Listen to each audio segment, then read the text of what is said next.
Ya, terima kasih Bang Karni. Pada tahun 98 itu saya ikut demonstrasi besar-besaran untuk menjatuhkan Pak Harto. Saya pegawai negeri sipil, tetapi pada waktu itu saya di Jogja bersama teman-teman, ada 87 perguruan tinggi pada waktu itu bergerak bersama-sama agar Pak Harto turun. Ketika Pak Harto kemudian mengumumkan akan melakukan reshuffle dan akan mempercepat pemilu, kami dari Jogja berteriak, tidak ada reshuffle, Pak Harto harus turun. Sehingga pada saat itu Pak Harto kemudian, sesudah mengambil 11 tokoh agama itu, pada akhirnya 2 hari kemudian toh berhenti juga. Artinya pada waktu itu kita bertaruh juga, kalau Pak Harto tidak jatuh, orang-orang seperti saya ini habis sudah.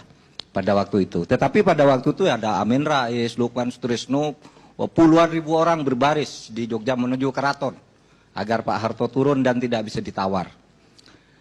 Itu pengalaman saya tentang Pak Harto. Yang kedua, pada tahun 78, saya adalah mahasiswa baru yang untuk pertama kali ikut demonstrasi mahasiswa di Indonesia yang isunya minta Pak Harto diganti.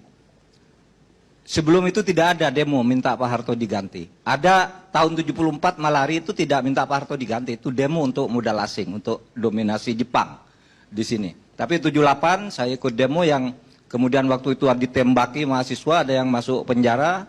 Korbannya seperti Heri Ahmadi, Rizal Ramli, Magdir Ismail dan sebagainya itu yang kemudian dipenjarakan pada tahun 78 itu. Lalu jauh sebelum itu saya masih teringat ketika Pak Harto baru naik presiden. Saya masih kecil, ini untuk memberi bingkai dulu pada apa yang ingin saya sampaikan.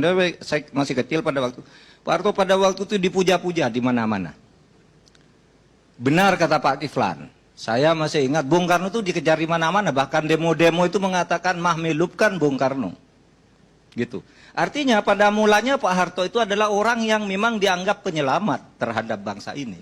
Tetapi sejak tahun 78 itu sudah terasa bahwa korupsi sudah mulai merajalela dan itu baru berhasil kita menjatuhkannya pada tahun 98.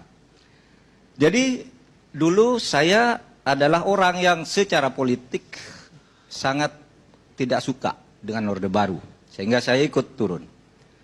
Tetapi sesudah lama begini, ya, alasan-alasan dulu menjatuhkan Pak Harto tuh KKN misalnya. Nah sekarang KKN lebih banyak loh dari zaman Pak Harto. Iya loh. Lebih banyak.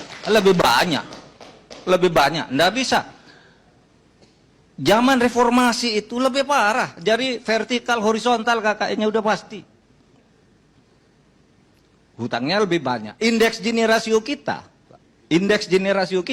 Zaman Pak Harto itu kesenjangan kita 0,200. Masih agak imbang, masih agak merata pendapatan itu. Sekarang ini per hari ini 0,435 sudah sangat di lampu merah itu. Iya. Artinya begini, kalau kita dulu menjatuhkan Pak Harto oleh karena dia KKN, apa kita tidak merasa berdosa sekarang ini kepada Pak Harto, sekarang KKN-nya lebih banyak? Nanti aja. Silakan. Dulu yang korupsi Golkar aja. Sekarang semua partai Pak Karni boleh tanya saya secara spontan, siapa yang korupsi di partai ini, siapa korupsi. Saya hafal 10 partai yang sekarang punya nama di parlemen. Punya.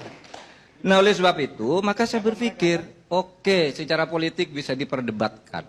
Tapi secara hukum, berdasarkan Undang-Undang nomor 20 tahun 2009, Pak Harto itu memenuhi segala syarat untuk mendapat pahlawan nasional. Ada 13 syarat di situ untuk menjadi pahlawan nasional. Memenuhi syarat Pak Harto. Kalau mau bicara kesalahan presiden, semua presiden punya salah. Mungkin banyak yang tidak tahu. Ketika Bung Karno mengeluarkan dekret, membubarkan DPR, membubarkan konstituante, Bung Hatta itu nulis buku Demokrasi Kita. Di situ Bung Hatta pun mengatakan Bung Karno itu kudeta. Bung Karno kudeta. Artinya kalau ada orang bilang Pak Harto kudeta, sebelumnya pun sama, sebelumnya pun lagi sama. Begini, oleh sebab itu saya kira tidak boleh kita dendam-dendam politik terlalu berlebihan